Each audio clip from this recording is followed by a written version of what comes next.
Hola, la ruta virtual cerámica número 8 nos lleva a la ermita de Zamarrilla, al final de calle Mármole y a sus alrededores. Estamos ante un espacio, una referencia devocional en la ciudad de Málaga, y para la presentación he escogido una foto de un traslado, creo que hubo por motivo de la obra de la ermita, que la Virgen se fue a la iglesia de la Amargura con los distintos titulares, y ahí vemos la tipología tan peculiar, con la espadaña, los tejados de teja, eh, los ventanales, el retablo cerámico, el rótulo, los canalones de cerámica, etcétera, etcétera. Vamos a continuar la ruta y vamos a ubicar la ermita en el espacio donde se rodea. Tenemos ese triángulo morado y el contraste es tremendo entre el sabor añejo de la ermita y todos los edificios modernos de los años 60, 80 hasta 90, hasta edificios altos al fondo en la calle Lera, y cómo la ermita actualmente se encuentra como descolocada en relación a todo el urbanismo que la rodea. Prácticamente un milagro que urbanísticamente exista esta ermita, que encima es corta la salida natural de la calle Zamarrilla, más que en línea con Martínez Maldonado, está en línea con la calle Arango, como pueden ver aquí. Eh, Pasamos la fotografía, aquí vemos la portada, el típico carrito en la puerta de cualquier vecina que hace la compra, porque claro, hay que reconocer el gran mérito de la ermita de Zamarrilla es las tantísimas horas que se encuentra abierta, lo que incide lógicamente en la devoción de los tres titulares que se veneran en ella. Aquí vemos la placa que habla del 1750, del siglo XVIII, de esa salida natural de la ciudad, de, de este espacio casi urbano, donde la salida casi rural, la ciudad se convertía en campo, camino de Antequera, y esa samarrilla, esa planta amarga que habla el libro de la historia de la cofradía de Juan Antonio Sánchez López y Pepe Jiménez, que recomiendo fervientemente su lectura. Pues también nos recuerda a la Virgen de la Iniesta de Sevilla, también una planta amarga, amargura, como es la vocación de la Virgen de Zamarrilla, y ahí vemos ese recuerdo histórico de la erección de la capilla, con el interior vemos estos recuerdos de placas, eh, en homenaje a los guardeses, a la familia de guardeses. Lo vemos ahí: José Romero Sánchez, Salvador Cerván Garrido y su hijo, tantísimas décadas abriendo todos los días la capilla, vigilándola, cuidándola, limpiándola. O aquí una fotografía también en blanco y negro, que está también en el interior de la ermita, de agradecimiento a la vinculación, a personas vinculadas con el cuerpo de caballería.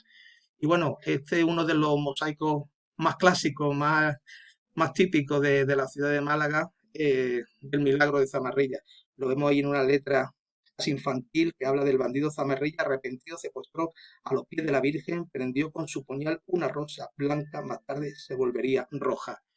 Aquí hay que hablar de varias cuestiones. Primero, de la fotografía de la derecha, que es el techo de palio de la Virgen, y como vemos, en cierta medida, el mosaico de la izquierda se inspira en el techo de palio, es decir, la cerámica se inspira en el bordado, tanto en la composición del dibujo como en el exorno.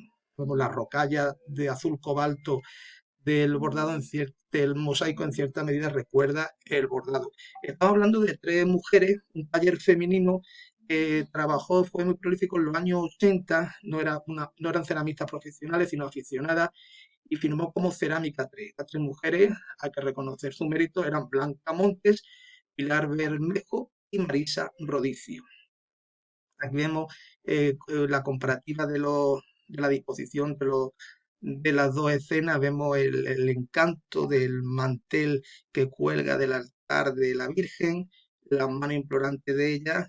Y curiosamente, no existe el jarrón con las flores en la cerámica y sin el bordado. O también vemos cómo el bandido no lleva el trabuco en la cerámica y sin el bordado. Lógicamente aquí tendríamos que recordar a Fernando Roldán y Ángeles Rubio Argüelles como los grandes promotores, recuperadores o recreadores de esta leyenda, que está muy en consonancia también con el perdón, que se quería, y el arrepentimiento tras la guerra civil. Es una leyenda que ha cuajado en en el imaginario de la ciudad de Málaga y que algún día quizá veremos en el cine representado. Aquí vemos un detalle de este azul cobalto muy simple, pero muy conseguido y ese primerísimo plano de la Virgen. Y también de cerámica 3 es la otra placa que hay en el lado norte de la capilla, en la dependencia anexa, en la cual aparece también el escudo de la corporación y se alude a Paco Palma, Francisco Palma, autor de la primera y la última imagen que se venera en la ermita, el Cristo del Santo Suplicio y la Virgen de de la Amargura.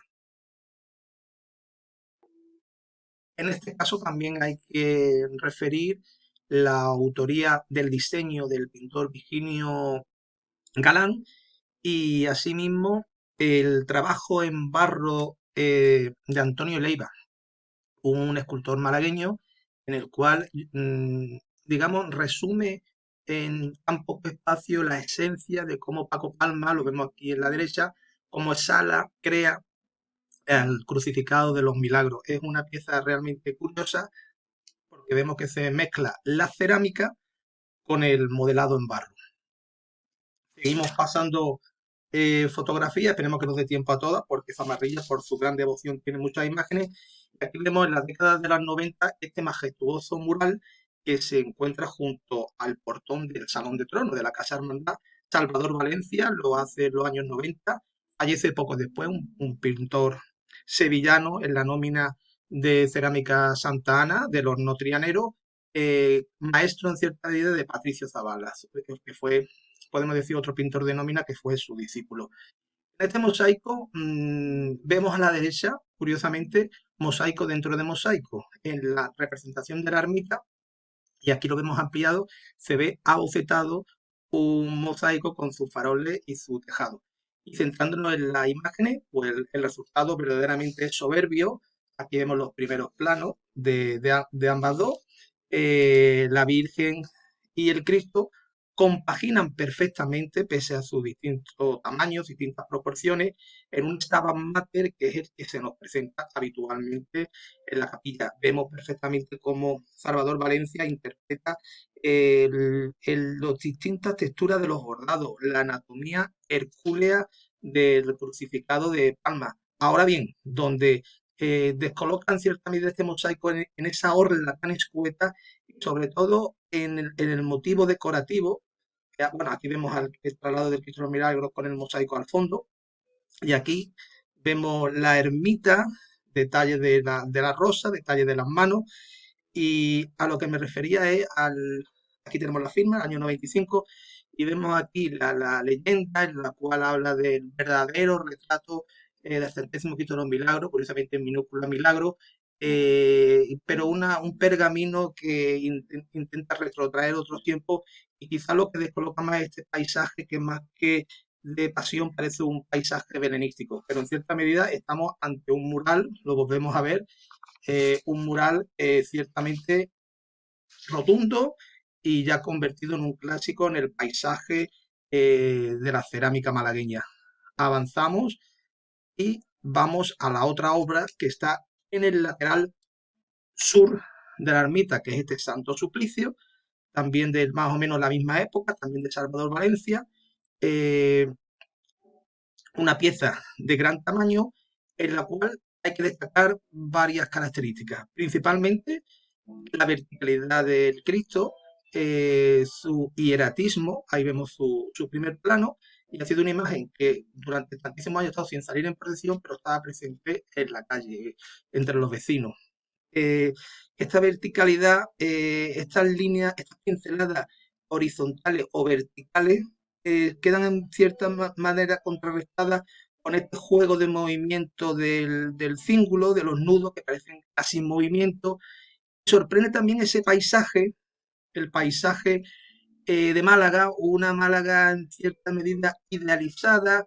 Se ven algunas torres, la de la iglesia del Santo Cristo, los edificios de Echevarría, pero más que Málaga parece un pueblo blanco, Cristo en una peña y un paisaje realmente valiente, aunque realmente descentra un poco el sobreabundamiento de azulejos de cielo con un degradado desde el azul al naranja. Otra obra de Salvador Valencia, otra importante apuesta de Zamarrilla por la cerámica. En el pasaje de Zamarrilla, que es un callejón donde se montaban los tronos durante décadas, antes de la Casa Hermandad, vemos este interesante mosaico al cual se le ha perdido la pista en la autoría porque él está en un bar, Casa Romero y Palma, antes era una friduría, y los dueños ya no conocen el origen, el mosaico van cambiando los propietarios, pero el mosaico, la Virgen, como referente urbano devocional de aquel entorno, permanece. Es una gran obra, lo pueden ver, es una gran obra en cuerda seca, una auténtica maravilla, los dorados, en la profundidad que proporciona el pelo negro de la Virgen, la rosa, todo muy contundente, y nos atrevemos a atribuirlo a Cerámica Cárcamo, de Alcalá de Guadaira, especialista en la cuerda seca. De la ermita pasamos a domicilios particulares, como en Ciudad Jardín, Emilio Tuiller, tenemos en una casa este precioso mosaico, este retablito, o esta joya. Esta joya se encuentra en la residencia de la poetisa y camarera de la Virgen Maruja Montañés, en el pasaje Antonio Barceló de Pedregalejo. Es un contrapicado con la firma de Manuel Romero, horno mensaje, una auténtica extrañeza y una maravilla con un tejadito a tres aguas y un farol. Quizá uno de los mejores retablos cerámicos de Málaga, con tres típicos mosaicos devocional de casa, con tres azulejitos y una elección maravillosa de la fotografía de la Virgen. Vemos a Dani García también aquí en una obra con motivo de la coronación canónica, la Virgen vestida para la ocasión con la medalla de la ciudad, la corona de la coronación, y ese degradado del cielo en el cual aparece la silueta de la catedral y de las farolas. Vamos acabando.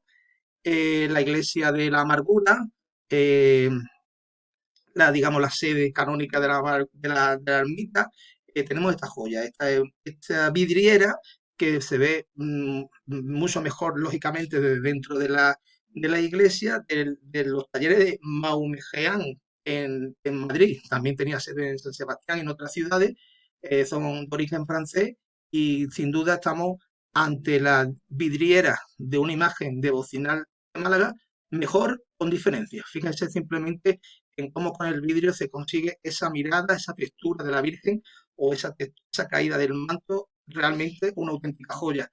Y terminamos con detalles muy curiosos. Un buzón de Alicia Guerrero de Villa Zamarrilla, el símbolo, la rosa atravesada por el puñal.